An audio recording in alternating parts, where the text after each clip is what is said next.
हिंदी में यूपीएससी की तैयारी से संबंधित प्रोग्राम्स को देखने के लिए सब्सक्राइब करें स्टडी IQ IAS हिंदी। नमस्कार, स्टडी IQ IAS हिंदी में आप सभी लोगों का बहुत बहुत स्वागत है। मेरा नाम है वीरत दुबे और आज के PYQ सीरीज में हम लोग प्रीलिम्स PYQ सीरीज में आधुनिक भारत में राष्ट्रीय आंदोलन पढ़ने जा रहे हैं और ये राष्ट्रीय आंदोलन का भाग 3 है। मैंने आपको पहले भी 2 सेशंस दिए हैं और बताया है मैंने आपको कि राष्ट्रीय आंदोलन में काफी बड़ा आपको ये सेक्शन देखने को मिलेगा PYQ सीरीज का। यहाँ से बहुत सारे प्रश्न पूछे गए हैं। मोर देन 100 क्वेश्चंस आपको यहाँ पर देखने को मिल रहे होंगे या मिलेंगे। आगे के सेशंस में भी इस तरीके की चीजें आएंगी, तो आप इसके लिए तैयार रहिए, देखते रहिए। चलिए सेशन की शुरुआत करते हैं। उससे पहले आपको बता दें P2I फाउंडेशन बैच नवंबर का शुरू होने वाला है 15 नवंबर से, ठीक है, 15 नवंबर से। सो इसमें तुरंत एनरोल हो जाइए 15 नवंबर के बैच में। नीचे डिस्क्रिप्शन में लिंक दिया गया है। बुक्स परचेज करनी है तो विरत लाइव कोड का इस्तेमाल करके बुक सेक्शन में जा करके अभी आप परचेज कर सकते हैं 15 तारीख तक, क्योंकि सेल चल रही है। तो इसमें 4299 में आपको सेट ऑफ 18 बुक्स मिल जाएंगी। और ये रहा पहला प्रश्न आपकी स्क्रीन पर। चलिए पढ़िए और बताइए इसका सही उत्तर क्या है। देखिए, पहला प्रश्न पूछा गया, भारतीय स्वतंत्रता संघर्ष के संदर्भ में निम्नलिखित घटनाओं पर विचार कीजिए। रॉयल इंडियन नेवी में गदर, ठीक है, रॉयल इंडियन नेवी में गदर। रॉयल इंडियन नेवी में जो गदर हुई है ये 1946 के समय हुई है, 1946 के समय। 1946 में भारतीय नौसैनिकों और ब्रिटिश नौसैनिकों की नस्लीय तुलना भरी टिप्पणियां हुई, जिसमें नस्ली टिप्पणी का सामना करना पड़ा ब्रिटिश भारतीय जो है नौसैनिक कर्मचारियों को। साथ ही साथ भोजन से लेकर के अन्य तमाम प्रकार की जो व्यवस्थाएं एक सैनिक को मिलनी चाहिए, उन सभी अव्यवस्थाओं के खिलाफ ये विद्रोह किया गया था। रॉयल इंडियन नेवी के तकरीबन 1100 जो ऑफिसर्स हैं जो INS तलवार में थे, उन्होंने विद्रोह किया। फिर तमाम सारे लोग उसमें और शामिल होते चले गए। तो ये विद्रोह रॉयल इंडियन नेवी का 1946 में हुआ। भारत छोड़ो आंदोलन का जो प्रारंभ है वो 1942 में हुआ है, 1942 में हुआ है। 8 अगस्त 1942 को आपको मालूम है कि भारत में भारत छोड़ो आंदोलन का शुरुआत किया गया था और ये ड्यूरिंग सेकेंड वर्ल्ड वॉर का समय है। इससे पहले भारतीय शीर्ष नेतृत्वकर्ताओं ने द्वितीय विश्व युद्ध में किसी प्रकार के आंदोलन छेड़ने से परहेज किया और ब्रिटिश सरकार से क्या संवैधानिक रूप से अपने जो डिमांड्स हैं उसको पूरा करने के लिए दबाव देने का प्रयास किया। पर ब्रिटिश सरकार उसमें भी जब चतुराई करती रही तो अंततः भारत के पास इस आंदोलन को चलाने का जब कोई रास्ता नहीं बचा तो ग्वालियर टैंक मैदान से इस आंदोलन की शुरुआत की गई। पर 9 अगस्त को प्रमुख जो आंदोलनकारी हैं वो गिरफ्तार कर लिए गए। दूसरा गोलमेज सम्मेलन, सेकेंड गोलमेज कॉन्फ्रेंस जो है वो 7 दिसंबर 1931 से शुरू हुआ था। तो इसका जो ईयर है वो 1931 है। तो इन सभी के ईयर्स में ही काफी डिफरेंस है। अब कह रहे हैं कि उपयुक्त घटनाओं का सही कालक्रम क्या है।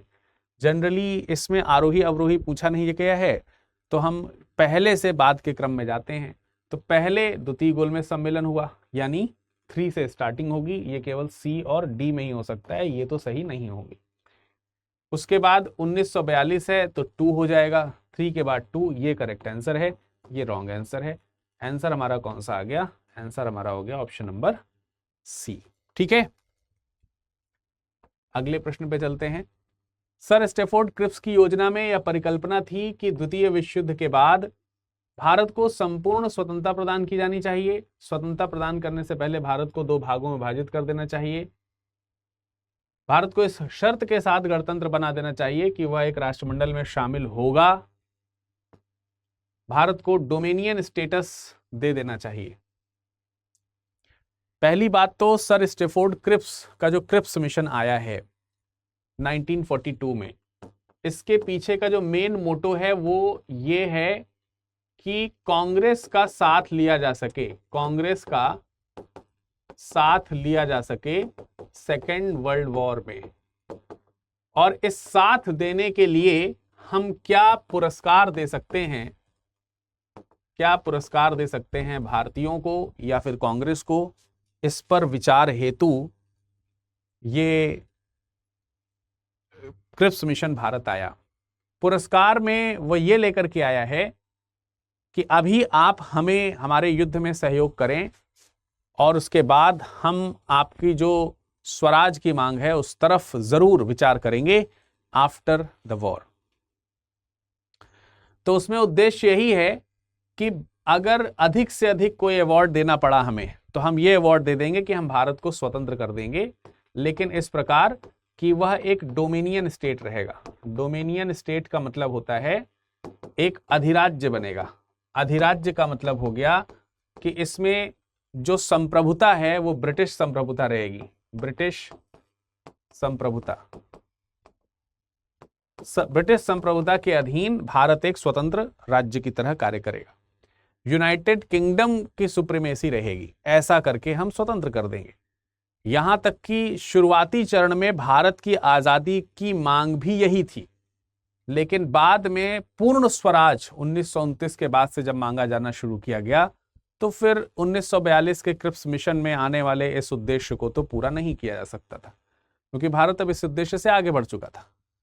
ये शायद अगर 1929 से पहले प्रस्ताव रख दिया जाता तो शायद उस समय लोग इसको मान भी जाते, it may be possible, but तब तो ऐसा नहीं हुआ। ठीक है, तो ये इस हिसाब से अगर हम देखें तो भारत को पूर्ण स्वतंत्रता दी जानी चाहिए, कथन गलत हो जाएगा। स्वतंत्रता प्रदान करने से पहले भारत को 2 भागों में विभाजित कर देना चाहिए, ये तो हमेशा भारत को लेकर के ब्रिटिशर्स के दिमाग में रहा है, लेकिन अभी नहीं। जब उन्हें ये एश्योर हो जाएगा after the world war second, तब वो ऐसा प्रयास करना शुरू करते हैं। भारत को इस शर्त के साथ गणतंत्र बना देना चाहिए कि वह राष्ट्रमंडल में शामिल हो जाए। बाद की योजनाएं आएंगी, बाद में और भी कुछ औपचारिक चीजें कही जाएंगी, इसमें भी इस तरीके की चीज रखने की बात कही गई कि अगर कल को राष्ट्रमंडल जैसी स्थिति आती है तो हम आपको स्वतंत्र रखेंगे कि आपको राष्ट्रमंडल में शामिल होना है कि नहीं शामिल होते। तो बाद की बात थी जब भारत स्वतंत्रता अधिनियम आया और उस समय की चीजें आई। तो ये तीनों स्टेटमेंट गलत हैं, लास्ट वाला स्टेटमेंट सही है। तो हमारा करेक्ट आंसर क्या हो जाएगा? ऑप्शन नंबर, ये करेक्ट आंसर हो गया। ठीक है, अगला प्रश्न था, वर्ष 1907 में सूरत में भारतीय राष्ट्रीय कांग्रेस के विभाजन का मुख्य कारण क्या था? मैं जब इतिहास पढ़ाता हूं तो मैं अपने श्रोताओं से कहता हूं कि वर्ष 1903 से लेकर के 1909 तक अगर आप देखेंगे, 9 या 10 तक, तो ये भारत में विभिन्न चरणों में विभाजन के समय हैं। तो इन्हीं में एक विभाजन आपको कांग्रेस का दिख रहा है 1907 में। कांग्रेस में जो विभाजन हुआ है, उस कांग्रेस में विभाजन का जो आधार है वह गरम दल और नरम दल है। गरम दल और नरम दल। गरम दल और नरम दल में मांग यहां तक पहुंच गई है कि नरम दल जो है कांग्रेस के एस्टैब्लिशमेंट 1885 से लेकर के अब तक 1905-07 तक लगातार वर्चस्व में है, लेकिन एक रिक्वायर्ड डिजायर्ड जो उद्देश्य है वो पूरा तो हुआ नहीं है अभी तक। 20-25 साल हो रहे हैं धीरे धीरे, उसके बावजूद भी। तो गरमपंथी जो हैं वो अब शीर्ष नेतृत्व संभालना चाहते हैं। तमाम सारे लोग ऐसे हैं जो चाहते हैं कि गरम पंथ में से लाला लाजपत राय या तिलक में से किसी एक को अगली बार जब सूरत में अधिवेशन हो तो वहां का अध्यक्ष बनाया जाए। बाद में लाला लाजपत राय जी ने अपने आप को वापस ले लिया अध्यक्ष पद की दौड़ से, तो नरम दल से रास बिहारी घोष को अध्यक्ष बनाया गया। और जब रास बिहारी घोष को अध्यक्ष बनाया गया तो इस चीज को लेकर के यहां पर जब सूरत में अधिवेशन हुआ तो गरम दल और नरम दल में ही काफी ज्यादा तू मैं हो गई। यहां तक कि हाथापाई की भी स्थिति आ गई, पुलिस को लगाना पड़ा। अब हम देखते हैं ऑप्शन कौन सा मैच कर रहा है इन सब चीजों से। लॉर्ड मिंटो द्वारा भारतीय राजनीति में सांप्रदायिकता का प्रवेश कराना, अभी नहीं, वो मॉडले मिंटो सुधार आएगा 1909 में। तो स्टेटमेंट गलत है। अंग्रेजी सरकार के साथ नरमपंथियों की वार्ता करने की क्षमता के बारे में चरमपंथियों में विश्वास का अभाव, मुस्लिम लीग की स्थापना और भारतीय राष्ट्रीय कांग्रेस का अध्यक्ष निर्वाचित हो सकने में अरविंद घोष की असमर्थता। तो ये स्टेटमेंट गलत है। अरविंद घोष जैसी बात यहाँ पर अभी नहीं है। मुस्लिम लीग की स्थापना से भी इसका कोई दूर दूर तक लेना देना नहीं है। आखिर नरम दल की बजाय गरम दल का अध्यक्ष क्यों होना चाहिए, इसकी मांग क्यों हो रही थी गरम दल की तरफ से, उसके कारण यहां पर कहीं ना कहीं लिखे हुए दिख रहे हैं। अंग्रेजी सरकार के साथ नरमपंथियों की वार्ता करने की क्षमता, यही मैंने बताया कि ये वार्ता तो एस्टैब्लिशमेंट से लगातार चली आ रही है। और नरमपंथियों की वार्ता का जो स्टाइल है वो क्या है, नरमपंथियों की वार्ता का स्टाइल जो है वो थोड़ा सा लिबरल है। पत्र लिखना, बातचीत करना, सोफिस्टिकेटेड मैनर में डेलीगेट्स जाकर के जाएंगे, वहां पे बात करेंगे, इस तरीके से सरकार का विरोध किए बगैर सरकार की बात, सरकार को मनाना और ये विश्वास रखना कि एक दिन सरकार का हृदय बदलेगा, ये आधार है। तो इस हिसाब से तो आज तक कांग्रेस अपना पूर्णतः जो उनका लक्ष्य था वो पूरी नहीं कर पाई थी। तो अब गरम दल की तरफ से माना जा रहा है कि नरम दल का नेतृत्व क्षमता विहीन है, इसलिए चरमपंथियों में यह विश्वास था कि चरमपंथी नेता ही अब अंग्रेजी सरकार से सही बात कर सकता है, नरमपंथी नेता नहीं। इसी वजह से ये ऑप्शन आपका ऑप्शन नंबर डी जो है वो करेक्ट आंसर के रूप में आ जाएगा। 1907 में इसीलिए विभाजन हो गया। इसके बाद आपको मालूम है कि तिलक जी को गिरफ्तार कर लिया गया, 6 वर्ष के लिए जेल भेज दिया गया, है ना। अगला प्रश्न है, स्वदेशी और बहिष्कार पहली बार किस घटना के दौरान संघर्ष की विधि के रूप में अपनाए गए थे? स्वदेशी और बहिष्कार किस घटना के दौरान संघर्ष की विधि के रूप में अपनाए गए? बंगाल विभाजन के विरुद्ध, होम रूल आंदोलन, असहयोग आंदोलन या साइमन कमीशन की भारत यात्रा? 1927 के आसपास की ये है बात। असहयोग आंदोलन 1920 के आसपास का है, होम रूल आंदोलन 1916 का है, और बहिष्कार और स्वदेशी आंदोलन जो एक साथ चले थे वो 1905 से 9 की बात है। अगर हम वर्षों के आधार पर भी देखें तो सीधे ये तीनों आंसर गलत हो जाते हैं। हमारा करेक्ट आंसर जो है वो करेक्ट आंसर क्या हो जाएगा? ऑप्शन नंबर ए हो जाएगा। बंगाल का जब विभाजन हुआ तो सरकार ने यह प्रदर्शित किया 1905 में कि हम बंगाल का प्रशासनिक विभाजन कर रहे हैं। बंगाल का क्या कर रहे हैं? प्रशासनिक विभाजन कर रहे हैं। लेकिन वास्तविक रूप में यह प्रशासनिक विभाजन ना होकर के सांप्रदायिक विभाजन निकला। प्रशासनिक विभाजन ना होकर के क्या निकला? ये सांप्रदायिक विभाजन निकला। और इसी विभाजन को यहां पर क्या किया जा रहा है? चैलेंज किया जा रहा है, और बाद में स्वदेशी और बहिष्कार मूवमेंट जो है वो चलाए जा रहे हैं। तो स्वदेशी और बहिष्कार मूवमेंट चलाए जाने के पीछे मुख्य वजह यही है। समझ में आया कि नहीं आया?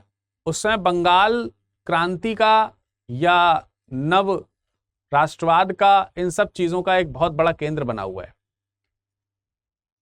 तो इसलिए बंगाल, और हिंदू मुस्लिम एकता का भी प्रतीक बना हुआ है, इसलिए उसको हिंदू मुस्लिम एकता के विभाजन के तौर पर यहां पर स्टैब्लिश किया गया। तो करेक्ट आंसर आपको ए पता चल गया इसका।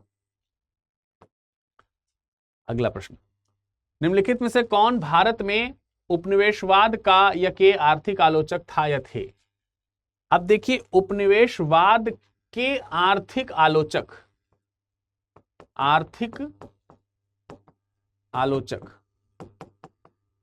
कौन था या कौन थे, इनकी अगर हम बात करें तो इसका करेक्ट आंसर क्या होगा? आप लोग एक बार करेक्ट आंसर यहां पर बताने का प्रयास कीजिए। पहला नाम है दादा भाई नौरोजी। ये भी अर्थशास्त्री के तौर पर जाने जा सकते हैं।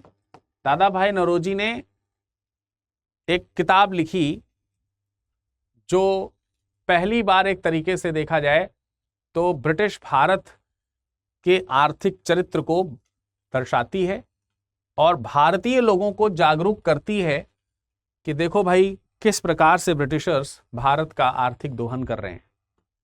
मैं अपने सभी व्यूअर से जो प्रेजेंट हैं इस समय, क्योंकि बहुत फेमस किताब है, इसलिए मैं सबसे चाहूंगा कि आलस्य त्याग करके कृपया उस किताब का नाम सभी लोग टाइप करें। सब लोग टाइप करें कमेंट सेक्शन में, मैं देखूंगा। दादा भाई नौरोजी की बहुत फेमस किताब जो व्यवस्था के प्रति लोगों को जागरूक करती है। एक और किताब है जिसका नाम है the economic history of British India, the economic history of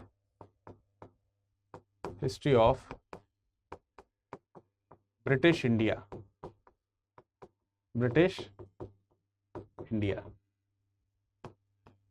ये किताब लिखी गई थी रोमेश चंद्र दत्त, आरसी दत्त इन्हीं को शॉर्ट में कहा जाता है।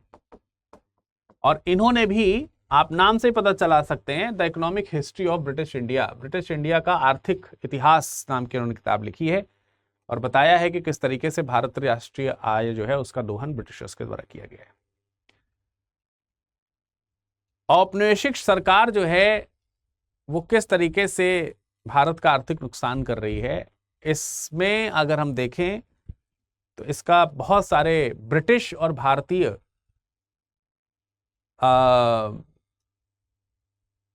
जो जिनको कह सकते हैं अनुमानकर्ता हैं, उन अनुमानकर्ताओं ने इस पे अनुमान लगाया है। एक विलियम डिग्बी भी एक जो है व्यक्ति है, ब्रिटिश है, जिसने इसके ऊपर लिखा है, भारत की अर्थव्यवस्था के ऊपर, ब्रिटिश भारतीय अर्थव्यवस्था के ऊपर। दादा भाई नौरोजी ने लिखा है, ठीक है। तो ऐसे करके देसाई साहब ने लिखा है।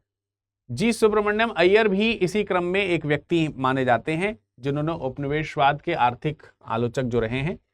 इस आधार पर देखा जाए तो तीनों लोग जो हैं वो ब्रिटिश उपनिवेशवाद के आर्थिक आलोचक हैं, इसलिए करेक्ट आंसर जो है ऑप्शन नंबर डी होगा। ठीक है, यहाँ पे पहला तीसरा दूसरा उल्टा लिख गया, आप दूसरा तीसरा, तब भी तीनों लोग हैं तो फिर यहाँ पर नंबरिंग चेंज आने कोई महत्व तो नहीं है खास। ठीक, चलिए, तो ये प्रश्न आपको समझ में आ गया होगा। अगला प्रश्न है, निम्नलिखित में से किस आंदोलन के कारण भारतीय राष्ट्रीय कांग्रेस का विभाजन हुआ? इंडियन नेशनल कांग्रेस का विभाजन किस कारण से हुआ? अब देखिए, इससे संबंधित एक बात अभी यहां पर चर्चा कर चुके हैं हम लोग, है ना।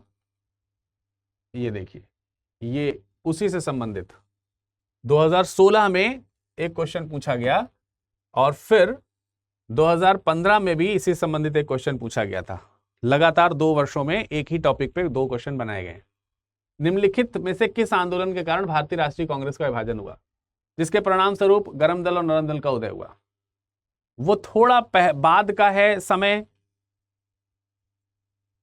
इसी इतिहास के शुरुआती समय से बनने वाला प्रश्न है। गरम दल और नरम दल का उदय किस घटना के कारण हुआ? क्या यह स्वदेशी आंदोलन था, भारत छोड़ो आंदोलन था, असहयोग था, या सविनय अवज्ञा आंदोलन? फिर वही बात है, इन तीनों का समय इससे मैच ही नहीं करेगा, तो ये तीनों स्टेटमेंट फिर गलत हो जाएंगे। सही स्टेटमेंट ऑप्शन नंबर 1 ही रहेगा। स्वदेशी आंदोलन 1905 में हुआ। 1905 में जो स्वदेशी आंदोलन हुआ ये बंगाल से शुरू हुआ, बंगाल से।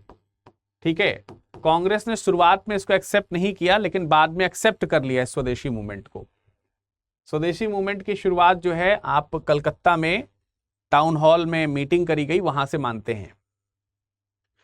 अब 1905 में जो बंगाल विभाजन हुआ उसके विरोध में है ये, लेकिन गरमपंथी जो हैं वो इस आंदोलन को बंगाल से बाहर भी चलाना चाहते हैं। यह आंदोलन राष्ट्रीय स्तर पर जाए और वो चाहते हैं कि आगे बनारस में कांग्रेस का अधिवेशन होने वाला है, उस कांग्रेस अधिवेशन में इस बात को स्वीकार किया जाए, इस प्रस्ताव को स्वीकार किया जाए कि यह आंदोलन बाहर भी चलाया जाए। लेकिन नरम पंथियों ने क्या किया? नरम पंथी जो हैं उन्होंने इसको क्या किया? अस्वीकार किया। उनका मानना है कि यह आंदोलन चलना चाहिए, लेकिन सिर्फ बंगाल तक ही सीमित रहे, बाहर नहीं।